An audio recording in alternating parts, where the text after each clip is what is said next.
परिचय दीजिए। नमस्कार, मेरा नाम डॉक्टर आशीष श्रीवास्तव है। मैं राष्ट्रीय अध्यक्ष हूँ जय हिंद नेशनल पार्टी का।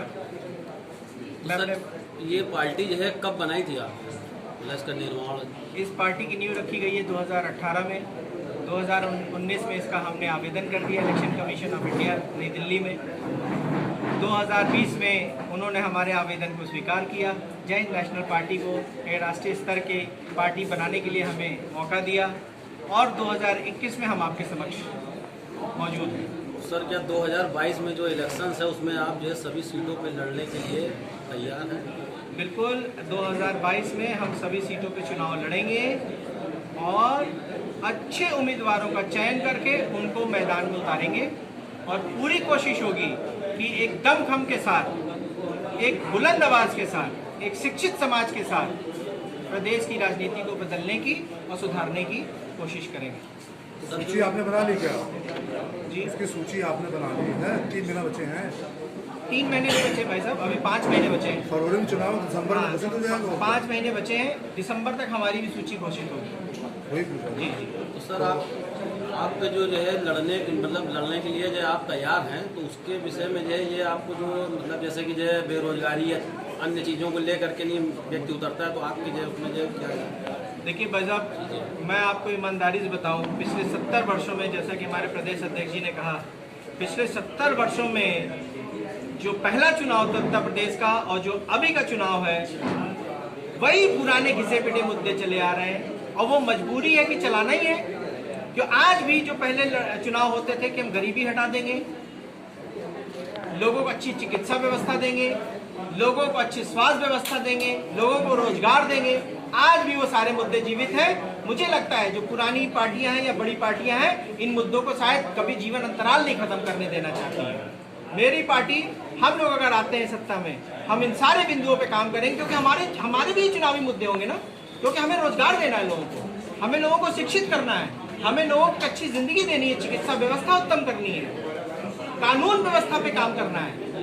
आप नई चीज कोई लेकर के आएंगे, कोई व्यवस्था है? आप जो है बाकी तो आप पुरानी चीज व्यवस्था नहीं, ये पुरानी चीज नहीं है, ये पुरानी व्यवस्था है जो कि रिक्वायरमेंट, उसको नई व्यवस्था में परिवर्तित करना है भाई साहब। नहीं, रोजगार आपने कहा ना। रोजगार के नाम पे मैं बताता हूँ, अगर रोजगार हमारे प्रदेश में, ये चुनाव पे जितना बजट हमारे राजस्व से खर्च हो रहा है, अगर उसका मात्र 10% भी हो तो हर स्टेट में एक फैक्ट्री लग सकती है और बड़ी फैक्ट्रियां लग सकती हैं हर स्टेट में। ये भ्रामक प्रचार से और व्यवस्था करनी है कि हमारे राजस्व में बढ़ोतरी हो। तो जो कैसे बच्चे बेरोजगार अभी आजकल पढ़े लिखे बैठे हुए हैं, उनको आप कैसे नौकरी देंगे, कैसे आप करेंगे? देखिए, सरकार अगर चाहे, जो सत्ता पक्ष है वो चाहे, तो उसके हाथ में और उसके नीतियों में बहुत पावर होती है। हमारी इच्छा शक्ति होनी चाहिए उसको ठीक से आवंटित करने का, ठीक से उस पर कार्य योजना बनाने का। PPP मॉडल के तहत, पब्लिक प्राइवेट पार्टनरशिप मॉडल के तहत, अगर हम चाहें, सरकार चाहे, तो हर राज्य में फैक्ट्रियां लग सकती हैं, हर राज्य में रोजगार का उत्पन्न हो सकता है, हर जिले में जो है लघु उद्योग और कुटीर उद्योग पे काम हो सकता है। हमें इच्छा शक्ति दिखानी होगी और हम एज अ सरकार के तौर पे इस काम को करने के लिए प्रतिबद्ध हैं और हम करके रहेंगे। और इस तरह से भाई साहब, आपके प्रश्नों का उत्तर है, हम रोजगार देंगे। PPP में तो फिर पूंजीपति भी आ जाएंगे जी, पूंजीपति भी उसमें आ जाएंगे। कहाँ आ जाएंगे? ये आपका काल्पनिक प्रश्न का उत्तर नहीं हो सकता है, उन्हीं प्रश्न का उत्तर हो सकता है जो कि इस समय समस्या है। आपने कहा पूंजीपति, हम ये काम जरूर कर सकते हैं कि भैया आपकी जो पूंजी है वो नेक कार्य में लगाइए, पॉलिटिक्स में गंदगी ना मचाइए।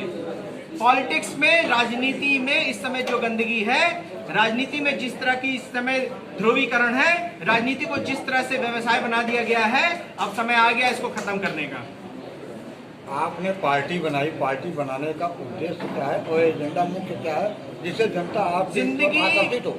मैंने अपने वक्तव्य में भी कहा कि हमारे प्रदेश की जनता बहुत ज्यादा परेशान है, हमारे प्रदेश की जनता जिंदगी बहुत कठिन कर दी गई है। आपको नहीं महसूस हो रहा है, लेकिन हमारे उठते ही चिंताएं शुरू, सोते हैं चिंता।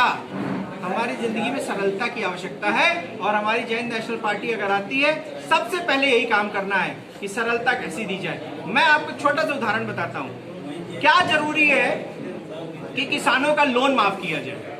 आप लोन देते तभी तो लोन माफ करने की बारी आती है, यानी आपके पास पैसा है उनका लोन माफ करने के लिए।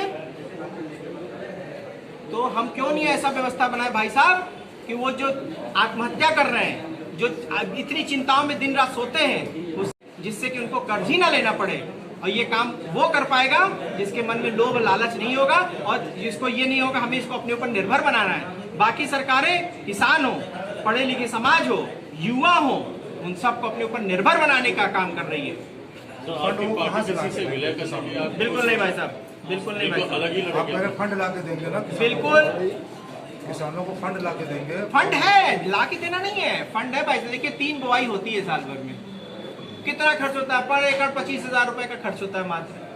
आप जो लाखों करोड़ों रुपए कहते हैं हमने जो है माफ कर दिया, हम कहते हैं जब आप आधार कार्ड है, बैंक खाते खुलवा दिए, इतना अच्छा काम सरकार ने किया है। हर बुआई के पहले 25,000 रुपए दे दिया कीजिए भैया उसके खाते में, काम खत्म, लोन का व्यवस्था ही खत्म।